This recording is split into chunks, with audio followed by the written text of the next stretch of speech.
අර කොරෝනා දවස්වල වලට අර දෙමව්පියෝ වගේක් කෑ ගහනවා ඇහුණා නේද? මේ අපේ දරුවන්ට වැරදි උගන්වනවා මේ ගුරුවරු කියලා. ඒ ගුරුවරු නෙමෙයි. හරි. අර සමහර වෙලාවට රාජ්‍ය නිලධාරීන් දැම්මා. හරි පාසල් වලට දැම්මනේ අර වෙනම සංවර්ධන සහකාරලා එහෙම.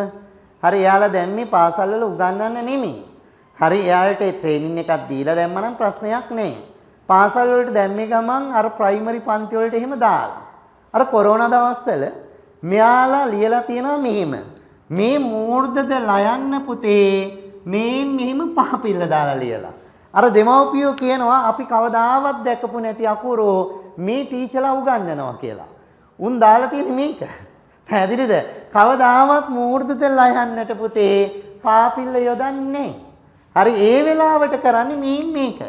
හරි මූර්ධද අල්ලා යන්නට උයන්නනේ පාපිල්ල වෙන්නේ. ඌසබ්දෙනේ.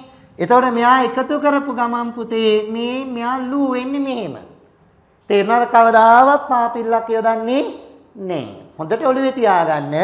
මෙයා ඌ යෙදුවාම දරුවෝ මෙයා මොකද වෙන්නේ?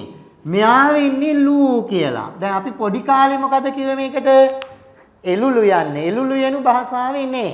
ඒතර මේක ලියන්නේ ලූනුළු යන්න. එහෙම භාෂාවේ නෑ. මේ මූර්ධජ ලූ සහ මූර්ධජ ලූ හස්ව මේක මූර්ධජ ලූ දීර්ඝ. පැහැදිලිද?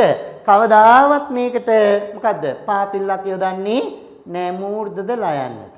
මූර්ධද ලයන්නත් වචනීක අවසානයේ හල්ව යොදන්නේ නෑ. හොඳට මතක තියාගන්න. පැහැදිලිද?